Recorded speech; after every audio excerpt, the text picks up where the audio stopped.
وعلى آله وأصحابه أجمعين وأشهد أن لا إله إلا الله وحده لا شريك له وأشهد أن محمدا عبده ورسوله أما بعد قال النبي صلى الله تعالى عليه وسلم الطهور شطر الإيمان وقال عليه الصلاة والسلام إن الله جميل يحب الجمال أو كما قال عليه الصلاة والسلام اللهم صل على سيدنا ومولانا محمد وعلى آل سيدنا ومولانا محمد وبارك وسلم أستغفر الله الذي لا إله إلا هو الحي القيوم وأتوب إليه আল্লাহ পাক জাল্লা জালালুহু আমাদের সবাইকে মাফ করে দেন, আমাদের সবার জন্য জান্নাতের ফয়সালা করে দেন, নূরওয়ালা জিন্দিগির ফয়সালা করে দেন। ইসলাহ তাসকিয়া আল্লাহ পাকের খাস মোহাব্বত, নবীজির খাস মোহাব্বত আল্লাহ পাক আমাদেরকে দান করেন। লা ইলাহা ইল্লাল্লাহ। দুইটি হাদিস শরীফ পাঠ করলাম। নবীজি বলেন ইন্নাল্লাহ জামিল, আল্লাহ পাক নিজে অনেক সুন্দর। ইউহিব্বুল জামাল, এজন্য তিনি সৌন্দর্যতাকে পছন্দ করেন। সুন্দর বলতে যে চামড়া সুন্দর, ত্বক সুন্দর, বিষয়টা এমন না। সুন্দরকে তিনি পছন্দ করেন, তিনি নিজে সুন্দর, সুন্দরকে তিনি পছন্দ করেন। যেমন সুন্দর ব্যবহার, সুন্দর আচরণ, সুন্দর লেনদেন, সুন্দর কথাবার্তা, মা বাবার সাথে সুন্দর সম্পর্ক আল্লাহ পছন্দ করেন। স্ত্রী সন্তান ভাই বোন সকল আত্মীয় স্বজনদের সাথে সুন্দর ব্যবহার আল্লাহ পছন্দ করেন। আত্মীয়দের সাথে যে যোগাযোগ, আত্মীয়দের সাথে সম্পর্ক, মোহাব্বত, যোগাযোগের দ্বারা হায়াতে বরকত হয়, রিজিকে বরকত হয়। বর্তমান সময়ে আমাদের সম্পর্ক ভালো থাকে বন্ধুদের সাথে, অথচ ভাইয়ের সাথে যোগাযোগ নাই, বোনের সাথে যোগাযোগ নাই। বড় দুঃখজনক কথা। কমপক্ষে নিজের আপন ভাই, আপন বোন, নিজের চাচা জ্যাঠা, নিজের খালা মামা ফুফু, শ্বশুর শাশুড়ি, মা বাবা, স্ত্রী সন্তান, কমপক্ষে উনাদের সাথে কারেন্ট যোগাযোগ, হট যোগাযোগ কমপক্ষে। এর বাহিরে যারা আছেন, চাচাতো ভাই, খালাতো ভাই, মামতো ভাই, ফুফাতো ভাই, শ্বশুর বাড়ির লোকজন, মাঝে মধ্যে হলেও যোগাযোগ রাখা, সম্পর্ক রাখা। আপনি যদি মারা যান, আজ যে সমস্ত বন্ধু বান্ধব ফেসবুক মার্কা যে বন্ধু, তারা হয়তো একটা কমেন্ট দিয়ে দিবে, এতটুকুই। আপনার সাথে শেষ বিদায় এখানেই, আর আপনাকে নিয়ে তার সময় হবে না, সর্বোচ্চ একদিন। আর এমনি দিন রাত যতটুকু উঠা বসা, যাদের সাথে উঠা বসা হয়, তাদের মধ্যে এমনও হয়ে যাবে যে ব্যবসায়িক ঝামেলার কারণে জানাজায় আসতে পারে নাই। কিন্তু আপনার যারা কাছের লোক, তাদের চোখে পানি চলে আসবে। হাজারো ব্যস্ততায় তারা আসবে আপনাকে শেষ নজরে দেখার জন্য। আপনি তাদের সাথে যেমন আচরণ করেন না কেন, বন্ধু বান্ধব শরীয়তে নিষেধ না, বন্ধু বান্ধব ছাড়া চলাও যায় না, কিন্তু আপন ভাইয়ের চেয়ে বন্ধুর মর্যাদা বেশি না? আপন নিজের মা বাবার চেয়ে বন্ধু বান্ধবের মর্যাদা বেশি না? আমাদের ভাবা উচিত আমার উপরে আমার মা বাবার কতটা এহসান আর বন্ধুর কতটা এহসান, আমার উপরে আমার ভাই বোনের কতটা এহসান আর বন্ধু বান্ধবের কতটা এহসান। যার যতটা এহসান আমার উপরে, আমার উচিত তার উপরে ততটা এহসান করা। অনেক ভাইরা এমনও আছেন, দৈনিক বন্ধুদের সাথে কয়েকবার ফোন আলাপ হয়, যোগাযোগ দেখা সাক্ষাৎ হয়, অথচ মায়ের সাথে সপ্তাহ গড়ায় ফোনে কথা বলার সুযোগ হয় না। মায়ের সাথে মাস গড়ায় একবার দেখা করার সুযোগ হয় না। মা যেমনই হোক না কেন, হয়তো আচরণ ভালো করে না, হয়তো দুর্ব্যবহার করে, খারাপ ব্যবহার করে, করুক না, সেটা তো আপনার দেখার বিষয় না। এক সময় তো আপনার উপর সবচেয়ে বেশি এহসান আপনার মাই করেছিলেন, বাবাই করেছিলেন। বাচ্চা বেচা কিনা হয়, অনেক গরিব মানুষ নিজের কলিজার টুকরা সন্তান বিক্রি করে দেয় অভাবের তাড়নায়, স্বভাবের তাড়নায়। আপনার বাবা যদি আপনাকে ছোটকালে বিক্রি করে দিতেন,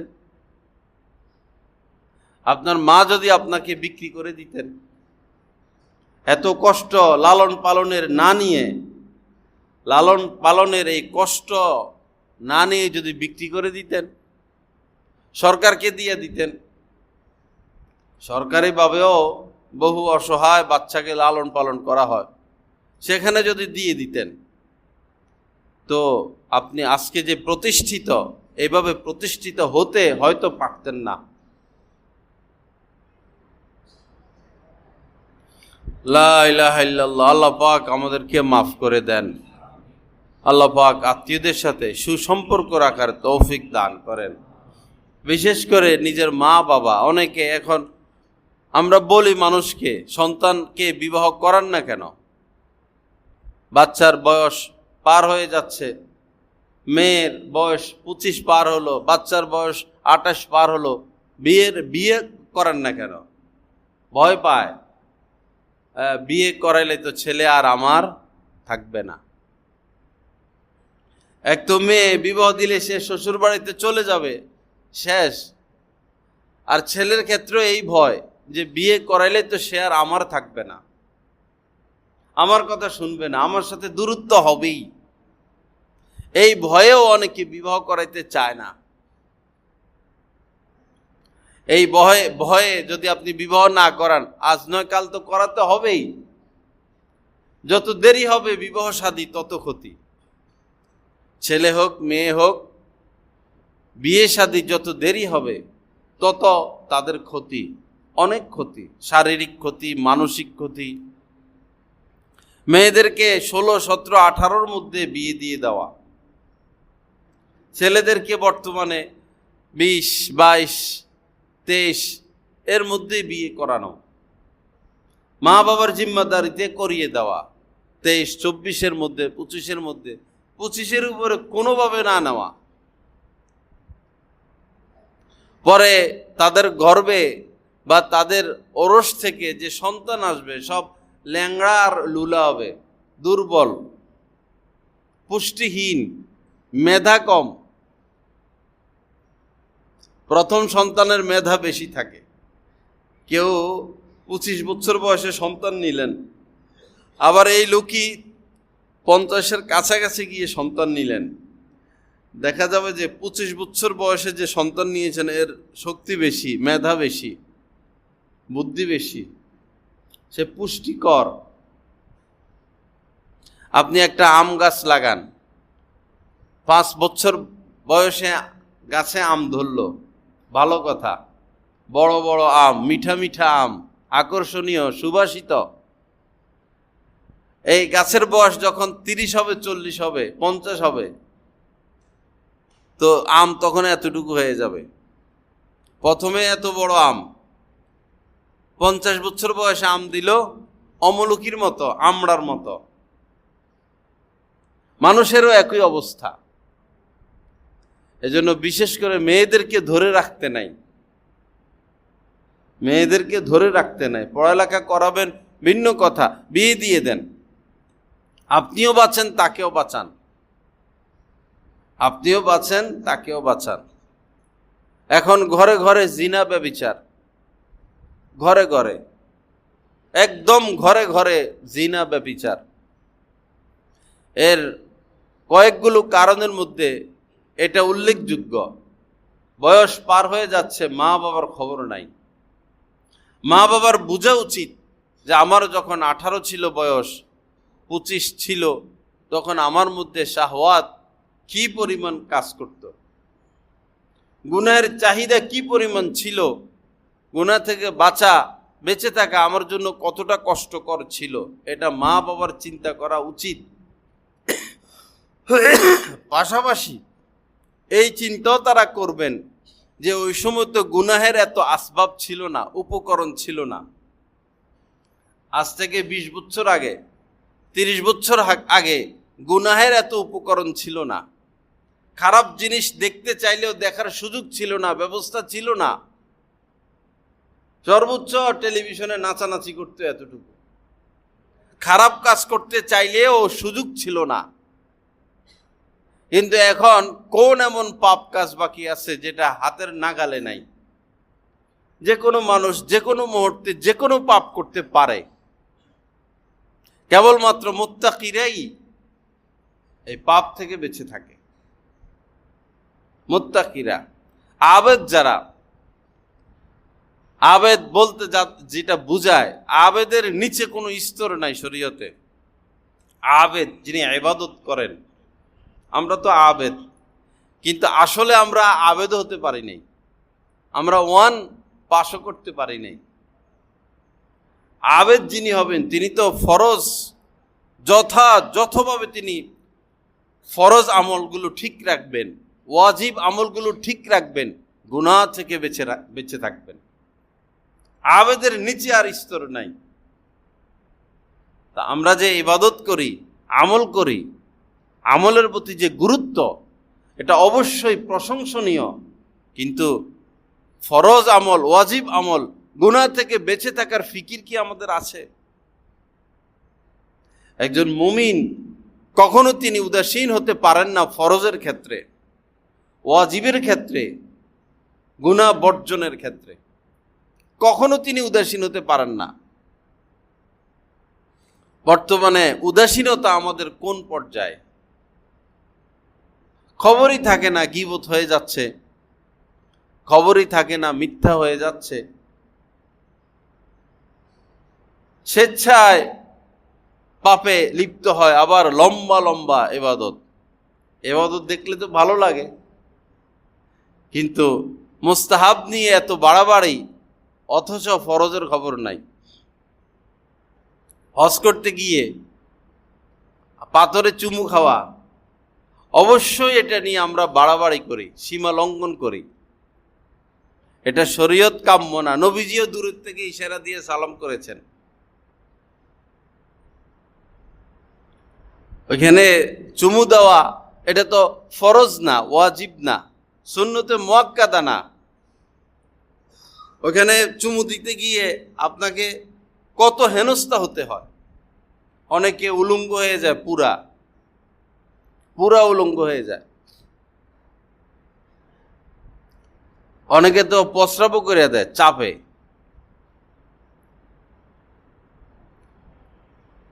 হাড্ডিও ভাঙে কিনা আল্লাহ পাক ভালো জানেন। আপনি সেখানে গেলে আপনাকে হারাম কাজ করতেই হবে। সেটা কি? অন্যকে কষ্ট দেওয়া, ধাক্কা দিতেই হবে। ধাক্কা খাওয়া ছাড়া ওইখানে চুমু দেওয়া সম্ভব না। সরকারও আজীব কারবার, একটা সুন্দর ব্যবস্থা করে দিতে পারে, সে এটা ভালো ব্যবস্থা সে করতে পারে, করে না। সে যদি বলে যে আইন করে যে আল্লাহর ঘরের চতুর্পাশে কেউ ছবি তুলতে পারবে না, 2 মিনিটে আইন পাস, বাস্তবায়ন, তার কোনো উদ্যোগ নাই। সে যদি বলে মহিলারা বোরকা পরে আসতে হবে আল্লাহর ঘরের চত্বরে, 5 মিনিটের মধ্যে আইন পাস, বাস্তবায়ন, এগুলো সে করবে না। তার শুধু টাকার দরকার। হজ উমরার নামে হাজার হাজার কোটি কোটি টাকা কামাচ্ছে আর আমেরিকারে খাওয়াচ্ছে। আমেরিকা চলে আরবদের টাকায়, আমেরিকা তাদেরকে নিরাপত্তা দিবে। আমেরিকা তো এখন নিজের ঘাঁটিরে নিরাপত্তা দিতে পারে না।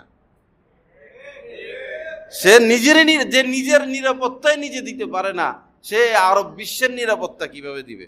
হাজার হাজার কোটি টাকা আরব বিশ্বের এই আমেরিকা পাচ্ছে, অথচ গরিব মুসলমান কিছু পাচ্ছে না।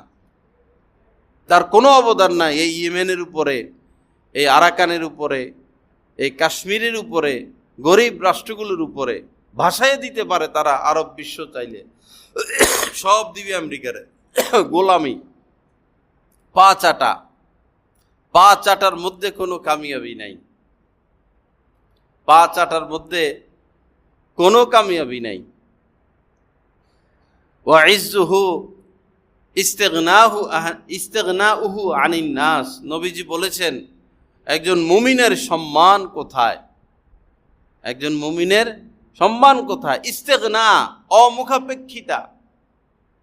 তিনি ব্যক্তিগত স্বার্থে কাহারও মুখাপেক্ষী হবেন না, বেনিয়াজ থাকবেন, সওয়াল করবেন না, হাত পাতবেন না, ব্যবসাও ধরবেন না, আমি কষ্টে আছি, বুঝাবেনই না, কারো কাছে তিনি সওয়াল করবেন না, কারো দরবারে তিনি যাবেন না। এই ইজ্জত সম্মানে কি বলে? ওয়া ইজ্জুহু ইস্তিগনাউহু আনিন নাস, একজন মুমিনের সম্মান হচ্ছে অমুখাপেক্ষী হওয়া, রব্বুল আলামিনের মুখাপেক্ষী থাকা। আল্লাহ আমাদেরকে সেই তৌফিক দান করেন। আল্লাহ পাক আমাদের জন্য সহজ করেন। বর্তমান সময় বিশেষ করে রমজান মাসে মাদ্রাসাগুলোর পক্ষ থেকে কালেকশন করা হয়। এখানে দুইটা বিষয়, এক হলো কালেকশন, এটা আলেমদের দায়িত্বে ছিল না, দায়িত্বে নাই, এটা সম্পূর্ণই কমিটির দায়িত্বে, শতভাগ কমিটিদের কাজই এটা, আর্থিক সহযোগিতা করা। কিন্তু এই বেচারারা পদ নিয়ে ব্যস্ত, সম্মান নিয়ে ব্যস্ত, অতটা তারা কালেকশনের দিকে মুখ দেয় না, নজর দেয় না। সারা বাংলাদেশের চিত্রটা আমি বলতেছি, যার কারণে আলেমরা বাধ্য হয়ে নিজেরাই কালেকশনে নামতে হয়।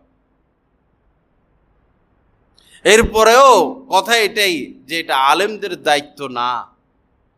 একজন মুহাদ্দিস, একজন মুফতি রিসিট বুক নিয়ে পাবলিকের কাছে যেতে পারেন না, এটা আমাদের সমাজের মানুষদের জন্য লজ্জা। কেন তারা আসবেন? আমাদের দায়িত্ব ছিল পুছিয়ে দেওয়া। মাদ্রাসাগুলো টিকলেই তো দিন টিকবে, মাদ্রাসাগুলো টিকলেই তো হক্কানি পীর মাশায়েখ বাইর হবে, মাদ্রাসাগুলো টিকলেই তো হক্কানি আলেম হাফেজ বের হবেন। দিনের যত কাজ, জিহাদ একটা পবিত্র আলা কাজ, দাওয়াতুত তবলিগের মেহনত, পীর মাশায়েখদের মেহনত, ওয়াজ মাহফিল, শরীয়তের যত, ইসলামের যত দিনই কাজ, এটার ভিত্তি তো মাদ্রাসা। মাদ্রাসা না থাকলে সবই শেষ হয়ে যাবে। সাধারণ মুসলমানদের উচিত ছিল নিজেরা এই মাদ্রাসাগুলোর সাহায্য সহযোগিতা করা। আমরা কোন কাজে ব্যস্ত আমরা সেটাই বুঝি না। একজন সাধারণ মানুষকে যদি বলা হয় ভাই কোন কাজে ব্যস্ত, দুনিয়ার না আখিরাতের, সে বলতে পারবে না। কারণ যেটা কামাচ্ছে এটা তো তার না, যে সম্পদ সে কামাচ্ছে এটা তার না, এটা তার সন্তানের। আপনি আপনার জন্য কি করেন? একজন ধনী মানুষ যে ছুটাছুটি দৌড়ে মরণের আগ পর্যন্ত, আপনি আপনার জন্য কি করলেন ভাই? আপনার জন্য তো আপনি কিছু করলেন না। সন্তান তো দুশ্মন। সন্তান থেকে ফাহদারুহুম, আল্লাহ পাক বলেছেন এদের ব্যাপারে সতর্ক হও, সাবধান থাকো, নিজেকে শেষ করে দিও না। মৃত্যুর আগে তোমার কথা তুমি ভুলে যেও না। ওয়ালা তানসা নসিবাকা মিনাদ দুনিয়া, কোরআন শরীফে আল্লাহ ছাড়া আপন কেউ নাই, আল্লাহ ছাড়া আল্লাহর কসম আপন কেউ নাই। এজন্য প্রত্যেক ধনীদের কানের মধ্যে আওয়াজ দিয়ে আল্লাহ পাক বলে দিচ্ছেন, সারা জীবন তো কষ্ট করলা, কামাইলা, মরার সময়ও নিজের হকটা নিবা না? এই যে সম্পদের পাহাড় জমাইলা, তোমার জন্য তুমি কিছু নিবা না, সব রেখে যাবা, তো তোমার কি লাভ হলো? তো একটু পরে তো শুরু হলো আযাব, ডান্ডার বাড়ি। হালাল হারাম অন্যায় পথে যে কামাইলা, নিঃশ্বাসটা বাইর হওয়ার সাথে সাথে তো শুরু ডান্ডার বাড়ি। কত খাইবা ডান্ডার বাড়ি, কত খাইবা? এজন্য আল্লাহ পাক বলেছেন যে ওয়ালা তানসা নাসিবাকা মিনাদ দুনিয়া, নিজের অংশটা নিতে ভুল করবা না। সেটা হলো সম্পদের 3 ভাগের 1 ভাগ তোমার, 2 ভাগ ছেলে মেয়ের জন্য রাখো, 1 ভাগ নিজে নাও। সেটা হলো মৃত্যুর আগে এই দান সৎকার করে যাও, সম্পদের 3 ভাগের 1 ভাগ। বৈরবে 10 বছর ধরে ওয়াজ করতেছি, আলহামদুলিল্লাহ এখনো কেউ একজনও পাই নাই আমল করনেওয়ালা। 10 বছরে ওয়াজ করা শেষ হলো, একজনকেও পাই নাই আমল করনেওয়ালা। আল্লাহ হেফাজত করেন। আল্লাহ পাক আমাদেরকে আমলের তৌফিক দান করেন। সৎকার মধ্যে এত ফায়দা, এত লাভ, দান সৎকায় এত মজা। খাওয়ার চেয়ে খাওয়ানোর মধ্যে মজা, সঞ্চয়ের চেয়ে খরচের মধ্যে মজা। ভাই নিজের জন্য খরচ করেন, নিজের ছেলে মেয়ের জন্য খরচ করেন, আরামে থাকেন, গরিব দুঃখীকেও দেন, আত্মীয় স্বজনকে দেন। ব্যাংকে জমাইয়া জমাইয়া কি লাভ আপনার? ব্যাংকে জমাচ্ছেন, এটা তো জমাই থাকবে। বিদেশে পাঠাচ্ছেন, এটা তো বিদেশে চলে গেল, আর তো এই দেশে আসবে না, আর তো এই দেশে আসবে না। লা ইলাহা ইল্লাল্লাহ। আল্লাহ আমাদেরকে সহি বুঝ দান করেন। আল্লাহ পাক আমাদেরকে মাফ করে দেন। তো কি যেন বলতেছিলাম, ভুলে গেছি। লা ইলাহা ইল্লাল্লাহ, লা ইলাহা ইল্লাল্লাহ, লা ইলাহা ইল্লাল্লাহ। হ্যাঁ হ্যাঁ, তো কাহারও মোহতাজ না হওয়া, কাহারও না, বাস আল্লাহর মোহতাজ হয়ে থাকা। নিজের অভাব আল্লাহর কাছে বলা, নিজের কষ্ট, নিজের দুঃখ আল্লাহর কাছে বলা, মুসিবত আল্লাহর কাছে বলা। 2 রাকাত পড়ে পড়ে আল্লাহকে বলতে থাকা, বলতেই থাকবেন, বলতেই থাকবেন, বলতেই থাকবেন। যেদিন দরজা খুলবে ভালো মতোই খুলবে। পাবলিকে দিলে নাহলে 10 টাকা দিবে, নাহলে 10,000 টাকা দিবে, নাহলে 10 লাখ টাকা দিবে। আল্লাহ দিলে একসাথে দরজা খুলে দিবেন। আল্লাহ যখন দিবেন একসাথে খুলে দিবেন।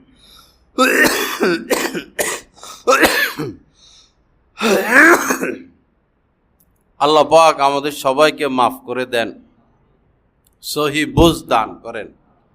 তো বলতেছিলাম যে আগের কথা, বিয়ে শাদী ছেলে মেয়েদেরকে এই আগে আগে বিয়ে শাদী করায় দেওয়া, তারা পাপ মুক্ত হয়ে যাক। আপনি বিয়ে বিলম্ব করছেন সন্তানের, এর জন্য যদি তারা পাপে লিপ্ত হয়, এই পাপের অংশ আপনিও পাবেন, পাপের অংশ আপনিও পাবেন। মা বাবার উপরে যে হক, সন্তানকে বিবাহ করা, যে হকগুলো মা বাবার উপরে, তার মধ্যে উল্লেখযোগ্য তার বিবাহ। আর বর্তমান সময়ে তো বিয়ে আরো আগে জরুরি, বর্তমান সময় বিয়ে আরো আগে জরুরি, অনেক আগে জরুরি। আগে তো দাসী বান্দির ব্যবস্থা ছিল, দাসী ছিল, এরপরে একাধিক বিয়ের ব্যবস্থা ছিল। বাংলাদেশে এই পরিবেশ নাই, এমন ওলামা ইকরাম নিষেধ করেন। এক বিয়েই বাংলাদেশের জন্য, এই ভারত উপমহাদেশের জন্য এক বিয়ে। তো দেখেন আগে এই দাসীর ব্যবস্থা ছিল, কারো 5টা 7টা 10টা দাসী ছিল, বাদী ছিল, আবার স্ত্রীও একাধিক ছিল। এখন দাসী তো নাই, একাধিক স্ত্রীও নাই। তো এই বিষয়টা স্ত্রীদের কতটা খেয়াল রাখা উচিত, যে আমাদের যে স্বামীরা, তারা তো ইচ্ছা করলে বিয়ে করতে পারে। আগে তো স্বামীদের জন্য দাসীর ব্যবস্থা ছিল, এখন তো সেটাও নাই। তা আমার স্বামীর কতটা আমার খেয়াল রাখা উচিত। কিন্তু আমাদের সমাজের মহিলারা তাদের স্বামীদের হক 20%ও আদায় করে না। স্বামীরা যে সেবা পাওয়ার কথা স্ত্রীদের সাথে 20%ও পায় না। জুলুম হচ্ছে স্বামীদের উপরে স্ত্রীদের পক্ষ থেকে, অবশ্যই জুলুম হচ্ছে। আবার কোনো কোনো ক্ষেত্রে স্বামীরাও স্ত্রীর উপর জুলুম করেন, আচার আচরণ, ব্যবহার, সম্মান, ইজ্জত। কেউ কাহার উপরে জুলুম করতে পারবে না, ধৈর্য ধরবেন। আপনার উপরে যদি জুলুম হয়, বস ধৈর্য ধরতে থাকেন, ধরতেই থাকেন। আল্লাহ পাক উত্তম নিয়ামত দিবেন। আল্লাহ পাক অনেক বেশি দিতে পারেন। ওনার চেয়ে দাতা, বড় দাতা আর কেউ নাই। আমাকে আপনাকে যা কিছু দিয়েছেন সব আল্লাহ দিয়েছেন, কিন্তু নাশুকরিয়া ঠিকই করে যাচ্ছি। শুকরগুজার বান্দা আমরা নই। কেউ আপনাকে বলতেছেন যে সারা পৃথিবীর, আপনি অন্ধ মানুষ, চোখ নাই, আপনার চোখ নাই, তো কেউ আপনাকে বলতেছেন যে তোমারে সারা পৃথিবীর সমস্ত সম্পদ দিব, অথবা তোমাকে দুইটা চোখ দিব। দুইটাই অপশন আছে নেওয়ার। আপনি অন্ধ, চোখে দেখেন না, একদম দেখেন না, মায়ের গর্ভ থেকে অন্ধ। বড় হওয়ার পরে আপনাকে সুযোগ দিল, সারা পৃথিবীর সম্পদও চাইলে নিতে পারো, অথবা দুইটা চোখও চাইলে নিতে পারো। এই অন্ধ লোক কি নিবে? দুইটা চোখ নিবে। বুঝুন আপনাকে আল্লাহ পাক কি পরিমাণ সম্পদ দিয়েছেন। এই চোখের মাধ্যমে কি পরিমাণ সম্পদ আল্লাহ পাক আপনাকে দিয়েছেন। যারা হাঁটতে পারে না, তাদের সারা জীবনের একটা শখ, হায়রে যদি আমি একটু হাঁটতে পারতাম। যারা শোনে না তারা বলতেও পারে না, যারা শোনে না তারা বলতেও পারে না, তাদের জীবনে তো আর কোনো দুঃখ নাই। হায়রে যদি শুনতে পারতাম, মানুষের সাথে কথা বলতে পারতাম। এক এক মানুষের মধ্যে হাজার হাজার কোটি কোটি টাকার, বিলিয়ন ট্রিলিয়ন ডলারের চেয়ে বেশি নিয়ামত রব্বুল আলামিন দিয়ে রাখছেন। আপনার যদি তার একটা ছেড়ে দিতেন, একটা তার না দিতেন, দেখবেন গলার মধ্যে সব তার। এগুলো কলবের থেকে ব্রেনে গেছে, এবং সর্ব অঙ্গ প্রত্যঙ্গের সাথে লাইন আছে। দেখবেন আমরা কান নাড়াইতে পারি না, শরীরের মধ্যে কান আমরা নাড়াইতে পারি না, সর্ব অঙ্গ নাড়াইতে পারি। নাক নাড়াইতে পারি, ঠোঁট নাড়াইতে পারি, আঙ্গুল নাড়াইতে পারি, বডি নাড়াইতে পারি, কান পারি না। এটা বুঝার জন্য আল্লাহ পাক করেছেন যে কানের সাথে ব্রেনের সংযোগ আমি দেই নাই, কানের সাথে যে বিশেষ রগ এটা আমি দেই নাই। তোমরা বুঝো এবার যে তোমার সর্ব অঙ্গের সাথে আমি রগের কানেকশন করে দিছি। একটা বিষয় দিলে আসে, দিলে আসার মুহূর্তে মুহূর্তেই ব্রেন এটা কার্যকর করে এই তারের মাধ্যমে। যেমন দিলে আসে যে আমি এই ফুলটা ধরবো, আমি এই ফুলটা ধরবো, দিলে আসে। দিলে আসার সাথে সাথেই ব্রেন এটা কার্যকর করে। ব্রেন এই নির্দেশটা হাতের দিয়ে দেয়, সাথে সাথে হাত যাইয়া ধরে। আবার শুকার ইচ্ছা হয়, সাথে সাথে হাতটা নাকের কাছে ফুলটা নিয়ে আসে। তারের মাধ্যমে সব হয়। এই সব তার, একটা তার যদি আল্লাহ কম দিতেন, একটা তার যদি কম দিতেন, অনেক মানুষ পাগল, তার একটা ছেঁড়া বা দুইটা ছেঁড়া, পা নাড়াইতে পারে না, পায়ের তার ছেঁড়া, এক পাশ অবশ, ওই পাশের তার ছিঁড়ে গেছে। এই তারগুলো কে দিলেন? অতিরিক্ত একটা হাড্ডি দিয়ে রাখছেন এখানে, অতিরিক্ত একটা হাড্ডি। কারণ চলতে ফিরতে গেলে হাত পা ভাঙতে পারে, হাড্ডি পাবে কই? ওইখান থেকে লইয়া লাগাই দিবে। অতিরিক্ত কিছু রগ দিয়ে রাখছেন, প্রয়োজনে সেখান থেকে নিয়ে যেন চিকিৎসা করা যায়। ডাক্তাররা এজন্য নাস্তিক হয় না, হিন্দু ডাক্তাররাও নাস্তিক হয় না, খ্রিস্টান ডাক্তাররাও কেউ নাস্তিক হয় না। কারণ দেখে তো তারা কি কুদরত কাজ করতেছে শরীরের মধ্যে। কোনো কাজ না করে যদি, কোনো ইবাদত না করে যদি কিয়ামত পর্যন্ত সেজদায় পড়ে থাকি আর কানতে কানতে নদী পরিমাণ চোখের পানি বের করি, এক সেজদা কিয়ামত পর্যন্ত, আর কানলাম নদীর পানি পরিমাণ, সাগরের পানি পরিমাণ, তাহলেও আল্লাহ পাক যে নিয়ামত দিয়েছেন এই নিয়ামতের 2% শুকরিয়া আদায় হবে না। 2% শুকরিয়া, এত নিয়ামত দিয়ে রাখছেন আমাদের মধ্যে। কালিলাম মা তাশকুরুন, আল্লাহ পাক এটা বলে দিয়েছেন যে খুব কম মানুষই শুকরগুজার। কালিলাম মা তাশকুরুন, তোমাদের মধ্যে খুব কম লোকই শুকরগুজার। কত মানুষকেই তো আল্লাহ পাক সম্পদ দিলেন, জাকাত কয়জনই দিলেন? ধনী যারা সবাই কি জাকাত দিয়েছে? দেয় নাই। বরং ইদানিং খবর পাচ্ছি ধনীরা বেশি সুদের সাথে লিপ্ত, সুদ তোলে বেশিরভাগ ধনীরা। আমার বন্ধু, গজবের অপেক্ষা করো, গজবের অপেক্ষা। এখনো তুমি শান্তিতে নাই, এখনো কোনো সুদ করে শান্তিতে নাই। বড় গজব আসতেছে তার উপরে, যদি না সে তওবা করে, যদি না সে ফিরে আসে। ফিরে আসার সুযোগ আছে, ফিরে আসুন, সুদকে লাথি মারুন, আল্লাহর কথার উপরে ইয়াকিন রাখুন। ওমাইয়া তাওয়াক্কাল আলাল্লাহি ফাহুয়া হাসবুহু। আল্লাহ পাক বলেন যে আল্লাহর উপর ভরসা করবে, আল্লাহই তার জন্য যথেষ্ট।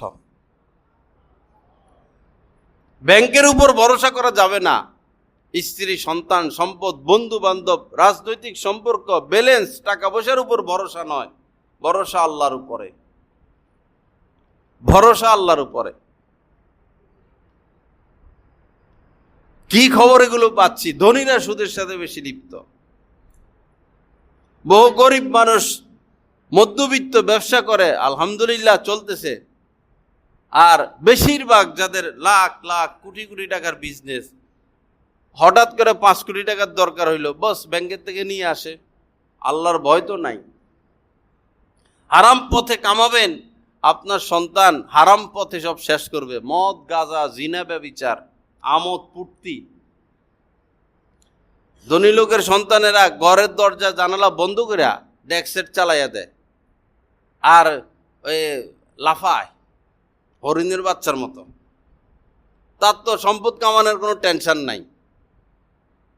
কি ডেন্স, আধা ঘন্টা 1 ঘন্টা লাফায়, একাও লাফায়, আর কখনো এই নটটুকি আইনেও লাফায়। সম্পদ তো আছে। বেশি সম্পদ দিয়ে যাওয়া মানে এদেরকে জবাই করে দিয়ে যাওয়া, জবাই। বেশি সম্পদ দিয়ে যান, বেশি দিনও দিয়ে যান, বাস কোনো টেনশন নাই। এখন সম্পদ দিচ্ছেন 95%, দিন দিচ্ছেন 5%, তো সে তো অপবিত্র কাজে এটা শেষ করবে। যারা বেশি সম্পদ দিয়ে গিয়েছেন সন্তানদেরকে, দেখুন না কি অবস্থা সমাজে তাদের। ওই সন্তানদের ভাই ভাইকে মেরে ফেলে সম্পদের লোভে। বৈরবে তরতাজা খবর আছে, বৈরবের খবরই দেখেন। আপন ভাইকে শেষ করে দিল কেবলই সম্পদের লোভে। স্বামী মারা গেল, অনেক সম্পদ, একটা বাচ্চা, স্ত্রী ওই বাচ্চারে শেষ করে দিছে, গলা টিপা হত্যা করলো সম্পদের লোভে। কারণ সম্পদ তো ছেলে মালিক, সে এখন বস বেড়াদেরকে নিয়ে ঘুরবে। দূরে যাওয়ার দরকার নাই, এখানের খবর নেন। এরপরে মামলা, এই ভাইয়ের নামে মামলা, জামান বোনের নামে ভাইয়ের মামলা, ভাইয়ের নামে বোনের মামলা। সবচেয়ে যে কয়জন ধনী ছিলেন বাংলাদেশের, তাদেরই তো মায়ের নামে মামলা দিয়ে বসে রয়েছে ছেলে। একবারে শীর্ষ পর্যায়ের যারা, মা ছেলে এখন মামলা নিয়ে ব্যস্ত, ভাই বোন মামলা নিয়ে ব্যস্ত। বাপে দিয়ে গেছে বস। একটু চোখটা খুলি, কানটা খুলি, সজাগ হই, সচেতন হই, সাবধান হই, অনুভূতি ফিরিয়ে আনি। অনুভূতি ফিরিয়ে আনি। কোন দিকে দৌড়াচ্ছি, আমার গন্তব্য কোন পর্যন্ত। গন্তব্য রাখা চাই, জীবনের লক্ষ্য স্থির করা চাই। আপনার লক্ষ্য কি, উদ্দেশ্য কি, কোন পর্যন্ত আপনি যেতে চাচ্ছেন। আপনি যাবেন ঢাকা, বস ঢাকা পর্যন্ত চলে গেলেন, আপনি কোথায় যাবেন জানেন না, ব্যাগ ট্যাগ নিয়ে বাইর হয়ে গেছেন। একবার এই বাসে উঠেন, একবার ওই ট্রেনে উঠেন, একবার রিক্সায় উঠেন, কই যাবেন ভাই, কই যাবো জানি না। তো আপনি তো একটা পাগল, আপনি তো পাগল। আপনার তো কোনো দিশা নাই। আপনার জীবনের লক্ষ্য কি, লক্ষ্য স্থির করেন, এরপরে আগান। এইভাবে পাগলের মতো শুধু সঞ্চয় সঞ্চয় সঞ্চয়, একজন মুমিনের কাজ এটা না। মুমিন সঞ্চয় করবে, সেটা হচ্ছে আল্লাহর মহব্বত, রাসূলের মহব্বত।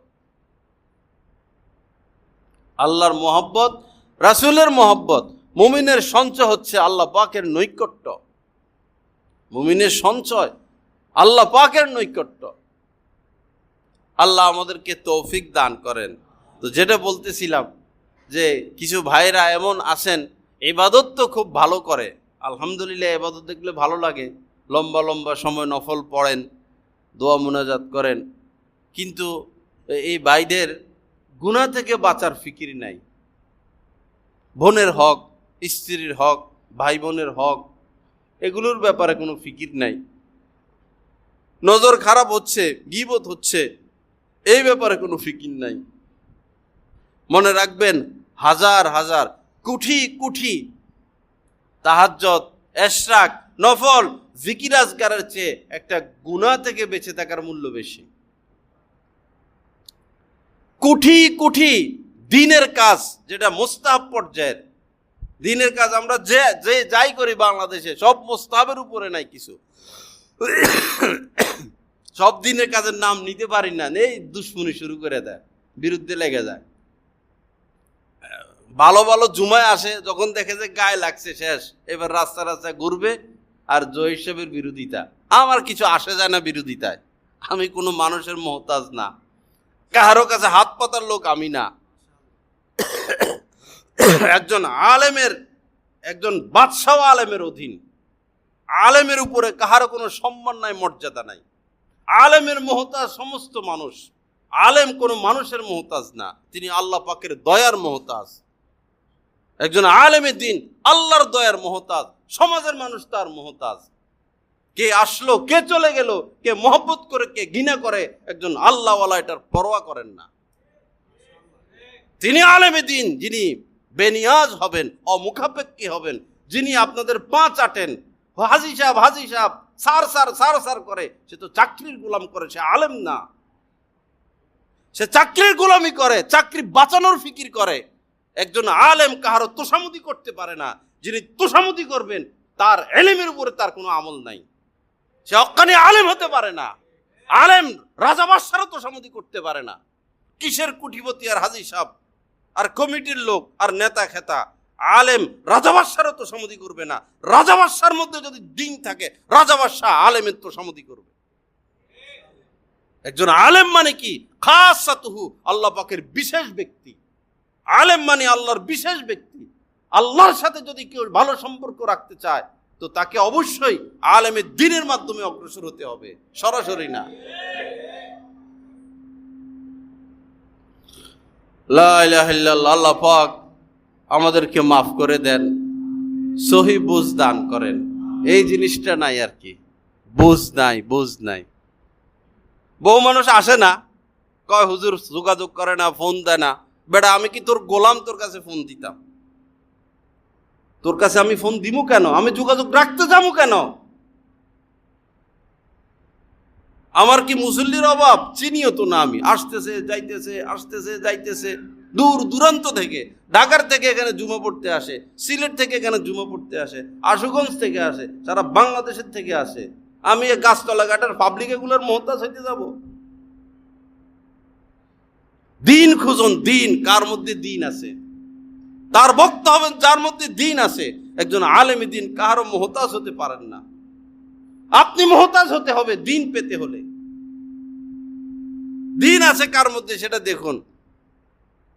ভাইরাল বক্তা হইলেই পাগল হইতে নাই, তার মধ্যে দিন আছে কিনা দেখুন, দিনের বুঝ আছে কিনা দেখুন। সে বেনিয়াস কিনা, সে অমুখাপেক্ষী কিনা। কয়জন পাবেন সমাজের মধ্যে অমুখাপেক্ষী? কোন মানুষের মুখাপেক্ষী হন না এরকম আলেমী দিন কয়জন পাওয়া যাবে?